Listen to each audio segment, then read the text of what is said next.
Salut à toutes et à tous les amis, j'espère que vous avez passé un bon week-end. Comme d'hab, on commence la semaine avec une nouvelle revue de presse. En France, le Paris Saint-Germain a donné la fessée à Montpellier, score cinglant de 6-2. Paris fait son carton, placarde l'équipe en ce lundi matin. Auteur d'un triplé et d'une passe décisive, Mbappé a soigné ses stats, note le Parisien dans son encart. L'attaquant français compte désormais 250 buts sous le maillot du PSG. Avec 188 réalisations en Ligue 1, Mbappé est devenu le 8e meilleur buteur de l'histoire du championnat de France. Au classement, les Parisiens ont désormais 12 points d'avance sur leur dauphin brestois. Les hommes d'Éric Roy sont toujours dans un état second, s'amuse l'équipe dans ses passes intérieures après le nul obtenu face à une belle équipe du LOSC, score final 1 but partout. Monaco de son côté manque l'occasion de passer devant et perd 2 points à cause de 2 buts encaissés en fin de match face à Lorient, regrette Monaco matin. La mauvaise opération du week-end dans la course à l'Europe est aussi à mettre au crédit de l'OM qui a perdu sur la pelouse de Rennes 2-0. Le club phocéen rentre dans le rang comme le relaye la Provence, mais ils sont surtout apparus fatigués. Au classement, le Stade Rennais revient à hauteur de l'OM qui va peut-être devoir choisir entre le championnat et l'Europa League. On file en Angleterre avec un quart de finale de FA Cup complètement dingue entre Manchester United et Liverpool. 7 buts inscrits, dont 2 en prolongation. Un scénario haletant jusqu'au bout. Le derby d'Angleterre a été exceptionnel avec une qualification de Manchester United dans les dernières secondes.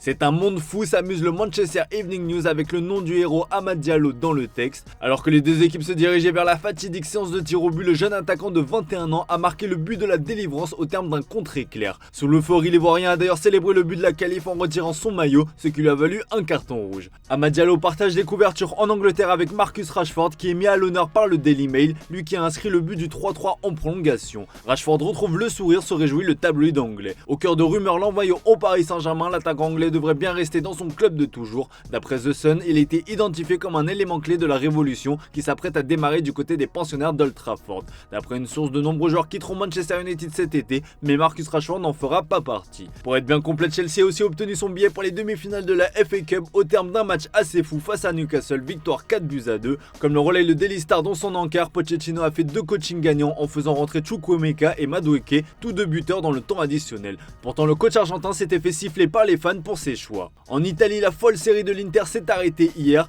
Interrompu, s'amuse le Corriere dello Sport sur sa une après le match nul face au Napoli, 1 but partout. Matteo Darmian a marqué pour l'Inter avant que Juan Jesus n'égalise. Le buteur napolitain a d'ailleurs accusé Acerbi de l'avoir insulté de nègre. Ce résultat n'arrange décidément personne. Au classement, Naples reste bloqué à la 7ème place. L'Inter garde de son côté toujours 14 points d'avance sur la Juventus, encore tenu en échec ce week-end par le Genoa. Score nul et vierge 0-0. Tuttosport en a marre et interpelle le coach Max Allegri en se demandant jusqu'à quand ça va durer. La Juve n'a pris que 7 points sur les 8 derniers matchs comme le rapporte la Gazzetta dello Sport.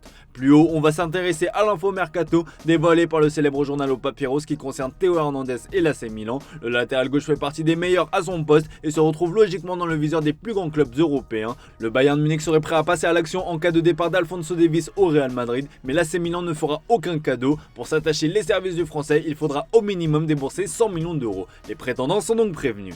Direction la Turquie où de très graves incidents sont survenus lors du choc entre Trabzonspor et Fenerbahçe. Un match de la plus haute importance pour les Canaries jaunes qui devaient l'emporter à tout prix pour rester au contact du leader Galatasaray. Au classement, pas moins de 30 points séparés le 3ème du 2ème. Et bien au terme d'un match plein de rebondissements, c'est Michy Batshuayi qui a donné la victoire à Fenerbahçe, score final 3-2. Mais un acte ridicule s'est produit comme le placard de Photomatch sur sa une. Une bagarre générale a éclaté au coup de sifflet final après les célébrations exacerbées des visiteurs qui ont provoqué la colère de centaines de supporters de Trabzonspor qui sont rentrés sur le terrain pour mettre le chaos. Un drame a même été évité alors qu'un supporter s'est présenté avec une arme blanche face au joueur de Fenerbahçe. Bright Osayi Samuel a repoussé l'assaillant à l'aide de ses poings pendant que Batshuayi utilisait ses pieds pour en calmer d'autres comme le rapporte le quotidien Milliyet.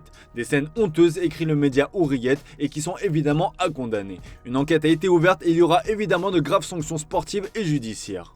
Allez, on revient au football au vrai avec le FC Barcelone qui a dévoré une pauvre Athletic comme le placard de Marca ce lundi matin. Le FC Barcelone s'est baladé en s'imposant 3-0 grâce à des buts de Joao Félix, Lewandowski et Fermín Lopez.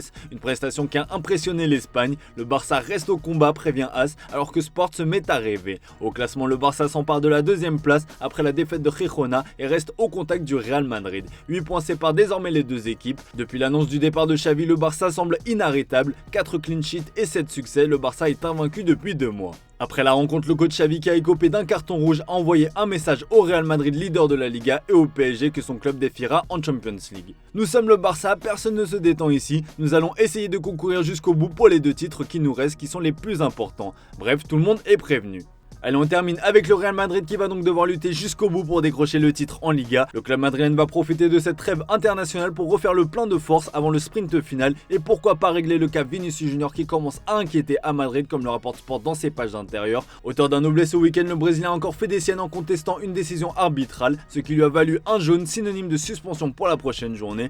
Le comportement du Brésilien inquiète autant qu'il agace car c'est l'image du Real Madrid qui est en jeu. Avec l'arrivée de Mbappé, Vinicius Junior risque d'avoir un rôle plus secondaire, à voir comment l'intéressé réagira. Même si le journal AS tient à souligner que le Brésilien se plaît de plus en plus dans le rôle de numéro 9, plus efficace devant les buts, le numéro 7 madrilène en est à 18 réalisations cette saison, soit plus très loin de son record personnel qui est de 23. Vous l'aurez compris, Kylian Mbappé n'est pas encore officiellement un joueur de Madrid, mais il est déjà au cœur de toutes les discussions et ça se confirme avec cette vidéo devenue virale ce week-end et relayée par AS. On y voit Bellingham, Tchouaméni et Camavinga en train de débattre sur le niveau de deux joueurs. Impossible de savoir de qui il parle puisque les joueurs évoqués sont bipés, mais Bellingham semble défendre bec et ongle ce joueur. Il est meilleur que ton gars, lâche l'anglais à Tchouaméni qui éclate de rire. Sur les réseaux sociaux, tout le monde est convaincu qu'il est question de Mbappé et d'Haaland. Impossible d'en être sûr à 100%, mais le duo Camavinga-Tchouaméni qui défend le français Mbappé et Bellingham son ancien coéquipier à Dortmund Haaland, ça se tient. Bref, on vous laisse vous faire votre propre avis les amis. Allez, c'est tout pour ce matin, merci pour votre fidélité, excellente journée à vous. Comme d'hab, on se retrouve en fin d'après-midi pour le traditionnel JT Foot Mercato.